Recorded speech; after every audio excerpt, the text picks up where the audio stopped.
the Minnesota Wild podcast, presented by Acrisure. Welcome back, 9 to noon. Nordo in for PA. Final hour. And Kevin Falness, Wild Radio Network, in studio with me. And excited to welcome our next guest into the equation here, 9 to noon. Scoring goals like this. Skating to it, Zuccarello ripped it around the end wall. Took a favorable bounce for Johansson. He'll pound it back to the point, Boldy. Boldy shooting one. He scores! Might have been tipped in front. It's a power play goal. And the Wild have tied this game at 2. Well, you're damn right it was tipped in front, Joe. How about this? Carlson keeps in the point. Over to Chikrin. Loads. Fires! It was blocked in front. Picking up Gaudreau. Freddy Gaudreau skating ahead with the empty net in front of him from the red line. Oh, fire! And score! Yes.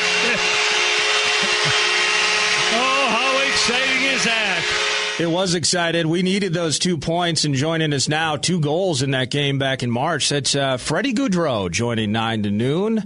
Longtime 4 seasons with the Minnesota Wild. News breaking recently that he's now going to be joining the Seattle Kraken, but he joins Nordo here with you, and Kevin Falness. Good morning. How are you, Freddie?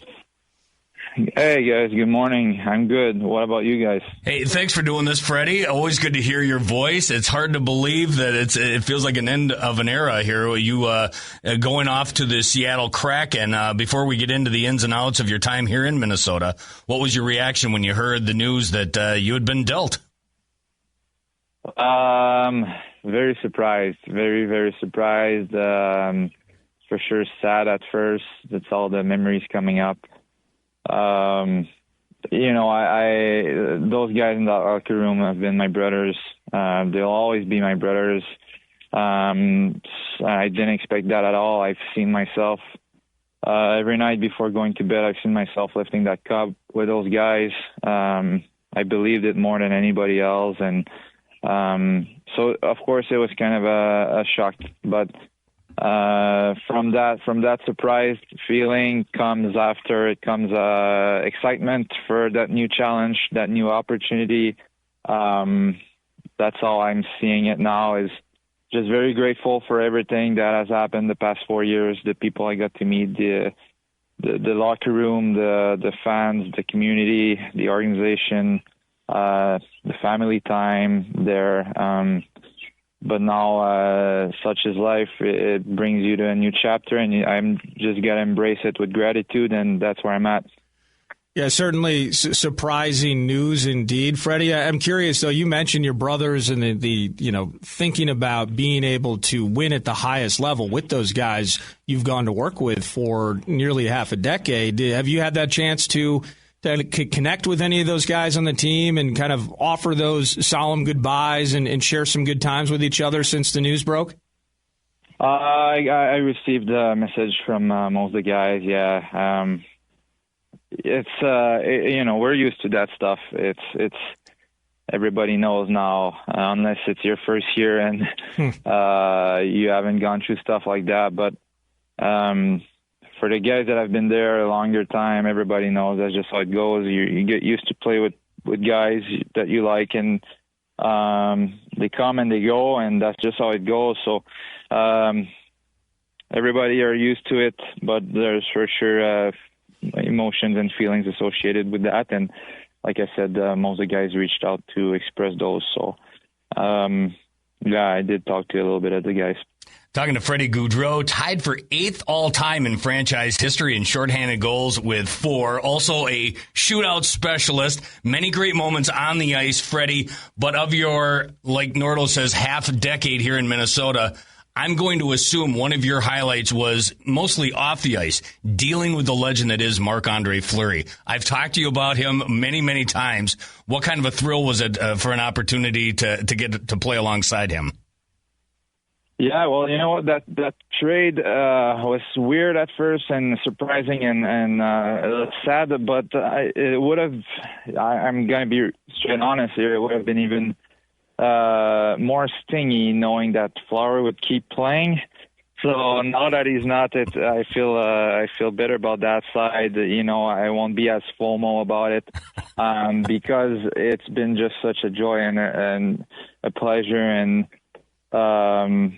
I truly hold a lot of gratitude, like I said, for my past 4 years in Mini, but he's also for sure a big part of that. The human being he is, a teammate, the friend.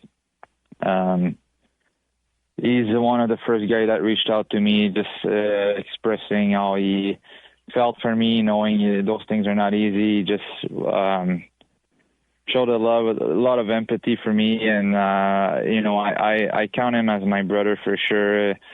I feel extremely grateful and lucky that I was able to spend the past couple of years with him. He's a tremendous teammate, like I said, human being, everything. Just a family man. So I love Flower. It's been such joy playing with him. Well, I got to ask you, how is this on a little more lighthearted end of things? How are you so darn good in the shootouts, Freddie? I mean, it's been fantastic having you in our arsenal for the last 4 years.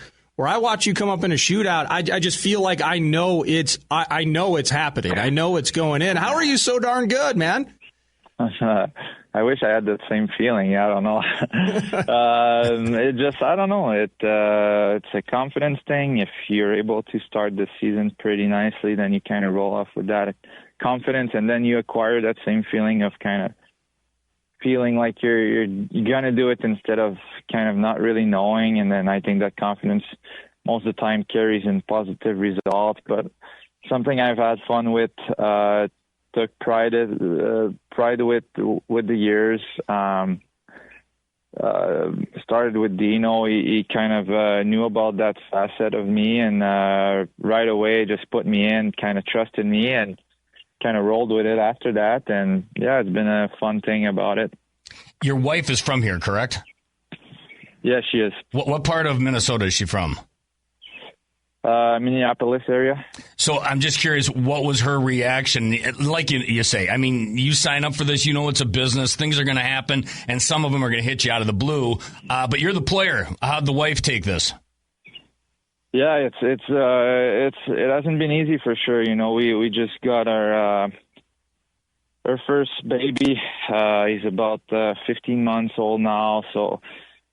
You know, we were very aware of the situation we were in, and we knew we were very fortunate to be in that situation, and we understand the hockey business, and we're not stupid. We know that not a lot of people were able to have family year round. So we had our family during the season. We had my family in the off season because we come back in Bromont for the off season. So it was awesome. So when something like that happened, it's kind of that you feel you're losing also. It's just that all that support from your family, although they will always support us, they're not as close anymore. So it makes the logistic a little bit more complicated. So of course those realities comes with emotion. But like I said, we're both switching that page and just taking all the gratitude we have from the past years, and just moving on with, like I said, art-filled with gratitude and getting to the next chapter with excitement and again with gratitude for that those new adventures and opportunities. Yeah, and the opportunities will be there, Freddie, for you in Seattle. Now, is there anything that you can take from personally? Because at one point you were a new face in the dressing room here in Minnesota. Is there anything that you can take from that experience, trying to endear yourself, create those relationships with your teammates as you now move forward? And you'll be doing the same thing now with the Kraken. Yeah, there's a lot for sure. I think there's so much you can learn from everybody. You know, the hockey world is it's a cool world in the sense that you get to meet a lot of people from different places and learn from different cultures, different brilliant minds. And that was proven to me so far in my career. And there's a lot to embrace in those new, like I said, adventures, new opportunities. And that's what I'm looking forward to, just to get to know my teammates, create those new bonds, those new relationships as much as I said those guys in that locker room for the past 4 years were my brothers. I'm looking to recreate that energy with the all new locker room. That's where I'm at.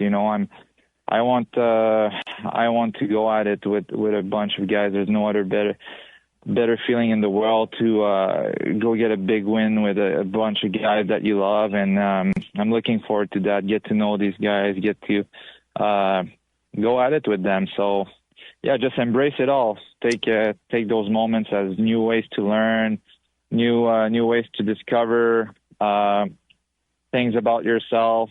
So yeah, I'm looking forward to it. The Kraken might not realize it yet, even those guys inside that locker room, but they're lucky to have you, Freddie, that you're going to be a great addition out there in the Pacific Northwest. Before we let you go, I wanted to bring up one thing in particular.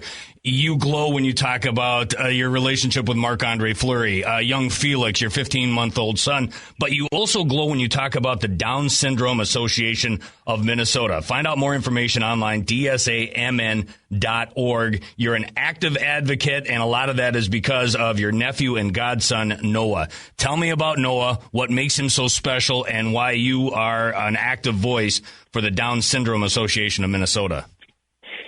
Yeah, well, you know what? Noah's 9 years old, and Down syndrome was new to us when he was born. And like everything new, we comes with insecurities, comes with a lot of fears, of course. And from that, we kind of learn more about it. We changed our perspectives with time, from fears to gratitude, again, just to realize we were lucky to have him in our family, lucky that he chose us in some ways, because I feel like the people with Down syndrome have a special ability to live in their heart, live in the present, to bring everybody else that are surrounding them in their heart. They have such spontaneity to them. Their heart just makes you feel welcome right away. It makes you feel like you're part of their family right away. So from Noah and all the people after that I got the chance to meet, just feel so blessed in some ways for all of them that I got to meet, and for Noah that is in my family. And with Down syndromes and special differences, there also comes realities such as still some challenges with inclusion in some areas of life, whether it's at school or anywhere, really. There will always be some things we can work on in order for this world to be more of an inclusive world, and for people to realize that there is so much beauty in everybody's uniqueness, and in learning from everybody's uniqueness. So once I kind of realized that we were still far, getting better, I would say, but still far. It's kind of, even though I'm more of an introvert and I don't really like to be out there, it kind of, when it hits you home and it's in your heart, it kind of sparks something inside that it's kind of your duty to just speak a little bit more about it with the platform that you're in. So it just came to me that it was important for me to just get a little bit more involved. And so we got to meet the Down Syndrome Association of Minnesota people here, mostly the last year, and it was awesome. Just such beautiful people again. The people with Down syndrome, but the people around also that work in the organization, and put all of their heart and soul into creating that more inclusive world. So it home right away. We just wanted to get more involved. We still want to get more involved. We still want to do more, because it's so important. It's so important for many reasons. It's important for the people in this world that have special uniqueness, special differences, but it's important also for people that don't, to open up their heart and realize that they have as much to gain from those people, from learning about those differences and opening up their heart to it. So I would say that's about it. Yes. Yeah, I love hearing you. I mean, you can tell you're passionate about the cause, and a lot of that is because of your nephew and godson, Noah. You want more information, again, Freddie's cause here, Down Syndrome Association of Minnesota. Look them up online, dsamn.org. Last thing before we let you go, your wife's from here. You've got a home here. I hope your career is another 20 years long, Freddie. But is this your forever home? Are you coming back to Minnesota and the great state of hockey that when you hang them up maybe 2 decades from now? I love the 2 decades. I want to stay young. I feel younger and younger, so I like your idea. Truthfully though, I do see myself playing for many, many more years, to be honest. I don't know if it's 10 or 15. Who knows with those things, but Minnesota will always be special. You never know what can happen in life.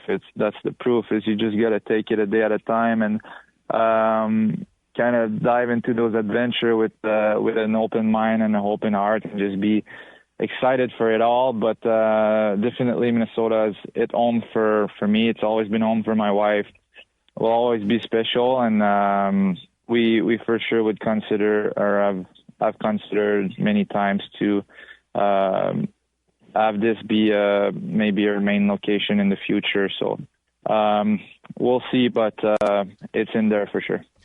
Hey, can't thank you enough, Freddie, for not only the time that you spent the last 4 seasons with the Minnesota Wild and being able to share memories with you as a player, but for the time that you gave Kevin and myself this morning. And we wish you a tremendous transition period to Seattle, and can't wait to watch you on the ice, man. And you know what? Give that Felix and Noah both a great big hug on behalf of the state of hockey, big boy. Yeah. Have fun in Seattle. Cool. Take it easy on the Wild when we go head to head. Thank you, boys. I appreciate your time also, and my door's always open for an interview or anything like that, just so you know. What a guy. No, thanks, Freddie. That's awesome. Take care, man. Thank you, guys. That's Freddy Gaudreau. All right, so Nordal, I was thinking about this on my way, because I knew this was going to be awesome. Even though he's not a member of the Minnesota Wild, he's moved on to literally greener pastures in the green Seattle Kraken. But I was thinking of all-time good guys in the history of the Minnesota Wild. It's a long list. Yeah. But I'm talking about the top of the top. Freddie's right there with the likes of Pierre-Marc Bouchard, Nate Prosser. I mean, these are names. When you talk about good, I'm not necessarily talking about their playing ability or anything like that. Just all around, Marc-Andre Fleury's on that list. Good people. Just all around great dudes in 25 years of Minnesota Wild hockey. The top of the top, Freddy Gaudreau's right there with it, and I think you can hear it in that interview. No, just thoughtful and just a great quote. It was an awesome idea that you had in saying, hey, I was filling in for Bump on Sunday, doing some sermons work. And tried to get Freddie on then, couldn't work it out. So, fast forward to today, make a cameo. I hadn't heard his passion and his advocacy for Down syndrome in the past. Love that. And just really rooting for him. For an extraordinary advantage in sports, you need a game plan. For an extraordinary advantage everywhere else, all you need is Acrisure. With a high-tech human approach to insurance, cybersecurity, and more, Acrisure helps you take care of what you care about. That makes winning easy. See what Acrisure's extraordinary advantage can do for you at Acrisure.com.